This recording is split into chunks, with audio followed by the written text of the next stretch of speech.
This is a Soviet MiG cockpit clock, ACS-1M, and here's the some sort of manual that I got with it.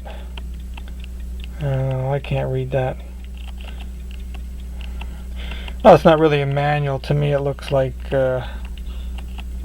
some brief description, and then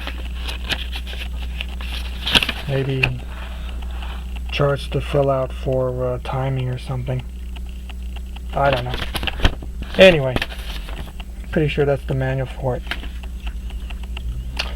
So there you got the front with the control knobs, and you got the side view. They all look the same on the side except for the depth, I guess. And then the back view. This is the clamp to hold it in the panel. We got the voltage for the heater, 27 volts. And in there it says, well, that's the ACS-1M written in there. This is the cover for the speed adjustment, and you can see they got a plus and minus, I guess, to tell you which way to turn it.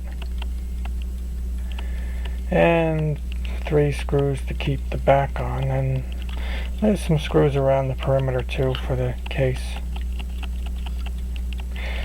So let's see, this knob here is to wind it, and this knob on the other side is to start and stop the whole thing. And you really can't see it now, but you turn it clockwise and it stops, and you follow the little arrow there to get it started again. And let's see, what does this one do? We got three dials, or 3 registers. We got the main 12-hour, and then we got a minor 12-hour up here, and then we have a 30-minute one down here. And there's a sweep second hand that's associated with this lower dial. And let me see if I can remember. I know you press this button activates the top clock. You see the color change to red. It used to be white. So now that is running. And well, we'll let it run. And this button on the other side activates the bottom 30-minute counter and the sweep second hand. So now we get the second hand of the way so you can see the rest of that 12-hour clock. So I don't like the way this thing sweeps. It's kind of erratic, but I think, you know, that's the way it is, the way it's driven. Can't do much about that. So that will go round and round. And you can see this one moved a little bit since I've been talking for a minute or more. So if you want to stop that one on the top, you hit the button. You can see we got a white and a red in the little window there. And you press it one more time, the hand should reset, but they won't on this. For some reason it steps back a little bit, so I have to do it one more time. Maybe if I'm adventurous I will open it up and see why. And the other side will stop, bottom one in the second hand, and one more press resets. Well, now we're going to see what's on the inside. So we take off the mounting bracket first.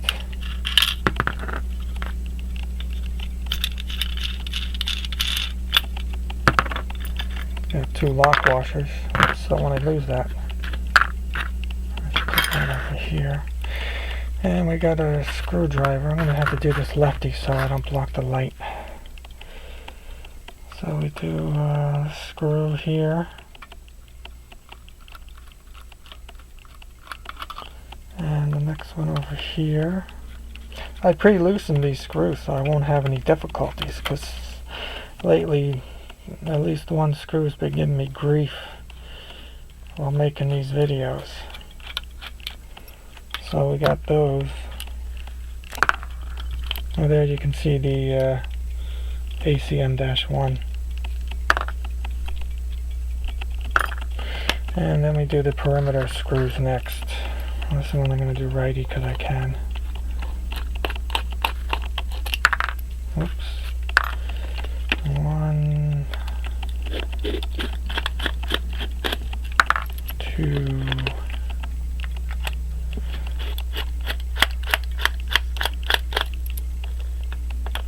3. Oh, got stuck in my finger now. And the fourth one. Makes a difference when you pre-loosen the screws. Get those out of the way. Okay, then the cover just slides off. And let's see, before we look at that, you can see the heater. That's the heater down here, and then the thermostat is over here. And you got your bimetallic. That's this piece over here that makes contact with this over here. I opened this one up because the other one I opened up and didn't have a heater, so I wanted to make sure this one had a heater, so this one does. You never know what you get used, so you hate to hook up 27 volts to a complete circuit and blow something. So if you get one of these things, I definitely would investigate the heater to make sure. Okay, now we go back. Now we can look at the insides. See if I can lift this up. Okay, there you go. Well, let's see. First, we'll go back. We'll see here that it's got 2 mainsprings on here. Let's see, 2 mainspring barrels, 1 and 2. And this is the winding. Winds here, winds this, and then winds that to wind the other one. So let's see if we can get it to wind. I don't know if you can see all that stuff moving when I do that. So that's winding both barrels. And then over here, you see the balance. Now let's see to stop it. Because I always wondered how they did this. Let's see, you watch the, let's get it close. Yeah, that arm swung over with that flat spring and stopped the balance. Let's start it and then stop it. That's the way they do it. Let's see if we can watch stuff move. So on this one, this button, we'll press this in. You can't see much on the side, so I'll show you on the top.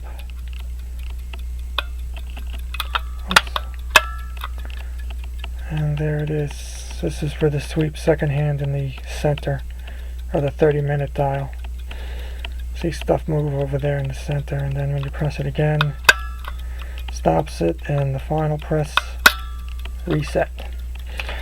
Now, to do the other dial, well, the mechanism is inside there, and you can't see it, so I'm not even going to waste my time pressing it. So that's all you'll see. This one looks like it was made in 1983. You see all the stuff. I think it's 25 or 26 joules. I'll have to count them at a later date. Oh yes, and there's the speed. To change the speed.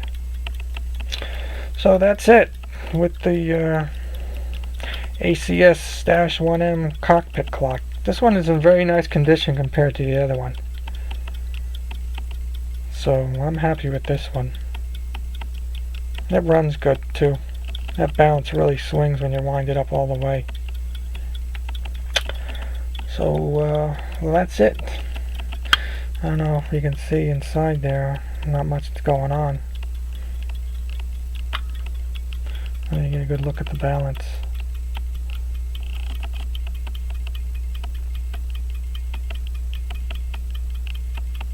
See a hairspin go. Whee! So that's it. Let's see. Well, that's it for today. Hope you enjoyed the show. Thank you for watching.